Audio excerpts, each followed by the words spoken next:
खातून अव्वल की करीबी दोस्त फरहत शहजादी ने इलेक्शन कमीशन से अपने कागजात वापस ले लिए हैं। क्लास साहब, कवरिंग उम्मीदवार के तौर पर सामने आई थी, फिर पीछे हट गई। क्या मुहर्रिकात हो सकता है, क्या वजह है? मुहर्रिकात तो एक है, there are no free lunches in this world. American बड़ा कोर्ट है और बिल्कुल ठीक है, हम लाख डिनाई करते रहें। जो लोग आपको फेवर दे रहे होते किसी न किसी स्टेज पर फेवर आपसे मांग भी रहे होते हैं। अच्छे लोग ये होते हैं बगैर उनके मांगे उनको फेवर रिटर्न कर देते होते हैं। सो डेफिनेटली उनको पता है कि उन्होंने बहुत बड़ा रोल प्ले किया हुआ है। वो एहसन जमील गुजर साहब हूँ, ये फरहत साहबा हूँ।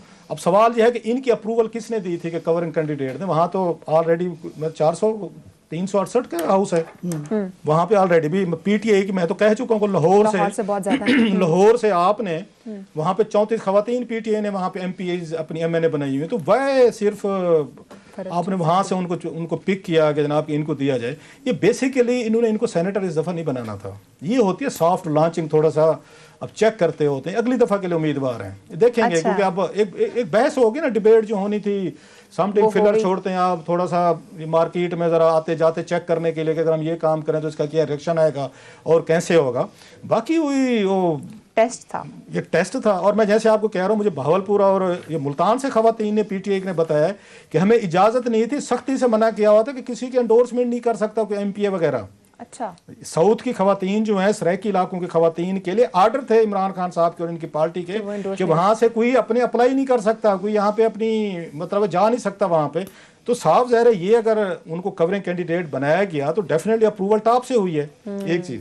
दूसरी जो इनकी चीज़ें सामने आई है ना इनकी जदाद की चीज़ें, मैं तो सरप्राइज नहीं हूँ, बल्कि मुझे तो कम लग रही है। ये इसमें अंडर एस्टिमेशन है। एफबीआर जुर्रत तो नहीं कर सकते। एक दफ़ा वो रिजवान गोंदल साहब ने जुर्रत फरमाई थी पाक पतन में, हालांकि उन्होंने कोई इनकी शान में गुस्ताखी भी नहीं फरमाई थी, खबर मनीका इन कंपनी की शान में। सिंपली रात के 2 बजे उन्होंने पूछ लिया था पुलिस ने कि जनाब आप अकेले जा रहे हैं, कोई सिक्योरिटी चाहिए, खैर है खैरियत है। इतने नाराज़ हुए थे जनाब एहसन जमील गुजर साहब की और उनकी पूरा ये जो लिंक था इनका कि खबर मनीका साहब ने इतना इसको ज़ाती मसला बनाया था रिजवान गोंदल साहब के इस मसले को कि DGFIA थे वहाँ पे उस वक्त, आपको याद होगा उनका नाम था बशीर मेमन साहब। उन्होंने रिजवान गोंदल साहब को FIA में ले लिया वहाँ पे एडमिन साइट पे। खबर मनीका साहब वहाँ पे पहुँच गए थे ज़ाती तौर पर। सर ये आपके साथ में आज मैं शेयर कर रहा हूँ, मैं खबर मनीका साहब ऑल द वे फ्राम पाक पतन उठे और वो गए वहाँ DGFIA के पास, बशीर मेमन साहब के पास। उन्होंने कहा जनाब आपने उस बंदे को रिजवान गोंदल को यहाँ पे FIA में लगाया कैसे है? ये तो हमारा मुल्ज़िम है। 2 साल से उससे बदला लिया जा रहा है। 2-2.5 साल हो गए, 2.5 साल से उसको पोस्टिंग नहीं मिली है। प्राइम मिनिस्टर का लेवल देखें कितना पर्सनल होना है कि एक छोटे लेवल का एक पुलिस अफसर, छोटा लेवल ही प्राइम मिनिस्टर से बन जाता है। DPO की 2.5 साल से पोस्टिंग नहीं हुई है कि बदला लिया जा रहा है, सबक दिखाया जा रहा है। सर मैं बता रहा हूँ, खबर मनीका ने फॉलो किया, वो वहां तक गए। अब जहां भी कोई महकमा उनकी पोस्ट होने लगे पहुंच जाते हैं, मनीका फैमिली पहुंच जाती है कि कैसे लगे हैं। उन्होंने कहा पंजाब में तो हम लगने नहीं देते। ये सारे का सारा बहुत सारे मुझे जाती तौर पर 2-4 अच्छे ब्यूरोक्रेट हैं कि पुलिस अफसर हैं जिन पर मैं बात पे यकीन रखता हूँ। उन्होंने मुझे कहा है कि उन्होंने कहा कि हमारी पोस्टिंग नहीं हो रही थी, हमें कहा गया कि जाएं जनाब इनसे मिल लें, एहसन जमील गुजर साहब या फरहत साहबा इन कंपनी है, इनसे बात करें। पंजाब के अभी भी बहुत सारे मेजर ट्रांसफर पोस्टिंग जो है वो वहीं से हैंडल हो रहे हैं, वहीं कर रहे हैं। एहसन जमील गुजर साहब बड़ी एक खूबसूरत वारदात खेलते हैं, वो इतने एक्टिव नहीं है, इतने कोई जो मुझे जो पता चला है इतने कोई वो ऑल वाइज टाइप नहीं है। ये मोहतरमा फरहत साहबा जो है ना ये ज़्यादा इंटेलिजेंट हैं, ये जीनियस हैं इस मामले में।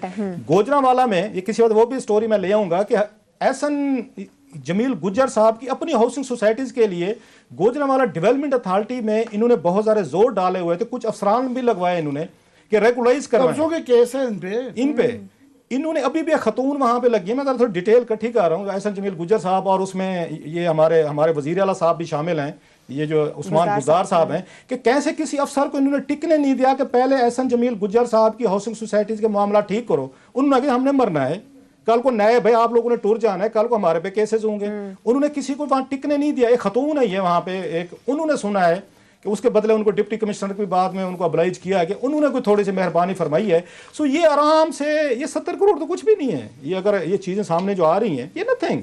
अभी उनका एक आ रहा है कि इनका फ्लैट भी है वहाँ पे दुबई में, जरा ये तो बताएं, डिक्लेयर इन्होंने अब उसमें आ रहा है कि क्या एफबीआर में भी डिक्लेयर हुए हैं इनके फ्लैट के, इनका दुबई में फ्लैट है, वो दुबई लीक्स की थी हमने। जरा इनकी एस्टिमेशन का 70 करोड़, ये तो भाई मालिक है इस वक्त, सबसे बड़ा बिजनेस जो है, सबसे बड़ा एक सियासी काम कर रहा है पंजाब को, अगर कोई इस वक्त मैनेज कर रहे हैं, चला रहे हैं ये। और इनकी समझदारी है कि अपने आप को इतना आगे नहीं आने देते। वो जैसे गिलानी का तरीका कार था कि रोज बीवी बच्चे से मैं सारे मार्केट में फिर रहे हैं, इधर हमजा शहबाज एंड कंपनी सलमान सारे फिर रहे हैं, इनको दें कि ये हैं किंग मेकर सर।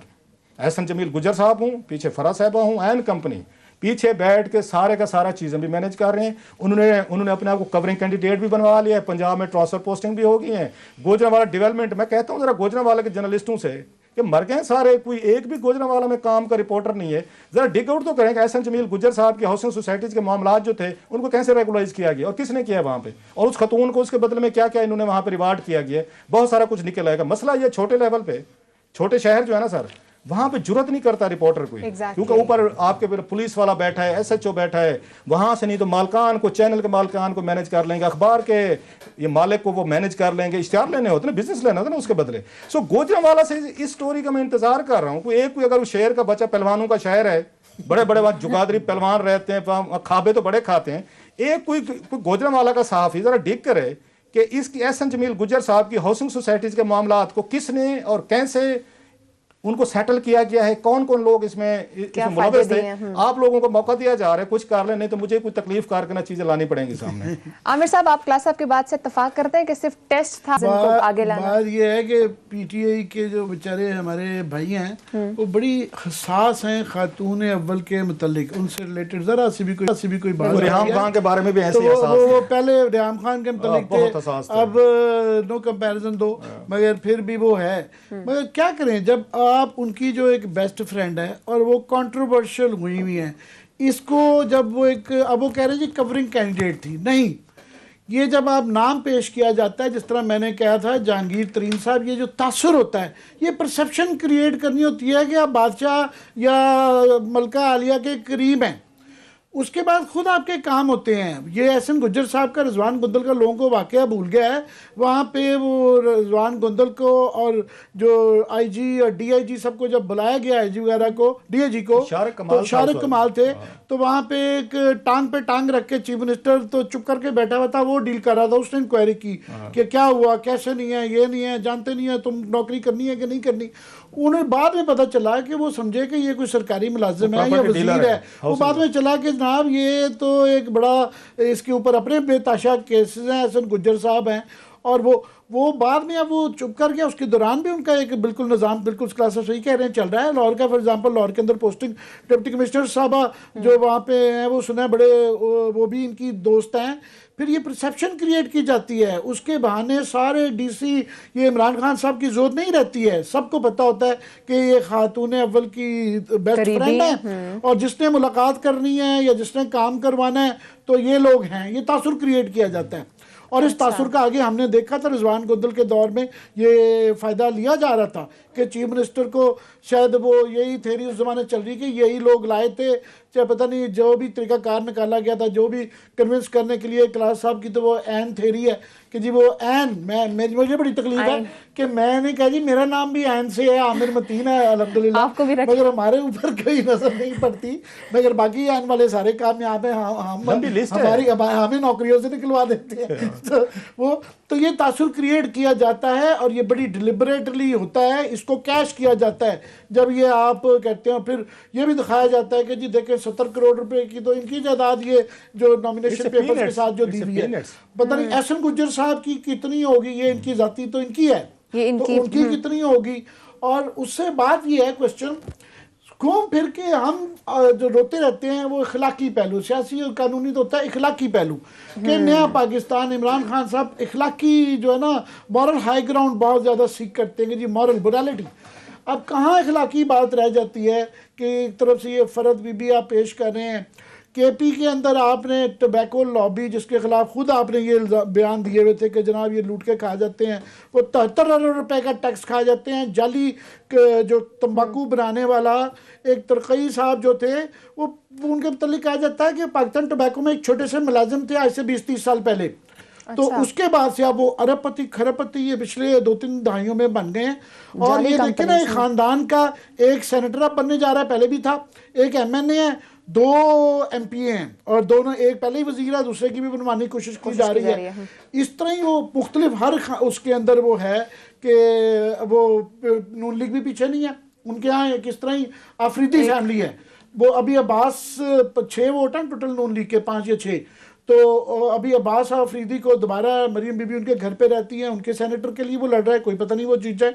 जो है 5-6 वोटों के साथ 20 वोट चाहिए वहां पे केपी में, 20 के मुकाबले में 5-6 के साथ वो लड़ रहे हैं। उनके छोटे भाई इंडिपेंडेंट को आज से अमजद अफरीदी जीते हुए हैं, पहले इनके वालिद साहब भी शायद 3-3 4-4 एक खानदान के आते हैं, तो वो अपने बिजनेस इंटरेस्ट के साथ आते हैं। सो इखलाकी जो मसला है ना, अब सुप्रीम कोर्ट में जो डिस्कस हो रहा है वो भी बात करते हैं ब्रेक के बाद। चल आपने ब्रेक ले लिया है कि इखलाकी पहलू को आप मद्देनजर रखना पड़ता है, सिर्फ नहीं देखा जाता कि आइन की आड़ लेते हुए चोरी होनी है तो होने दें।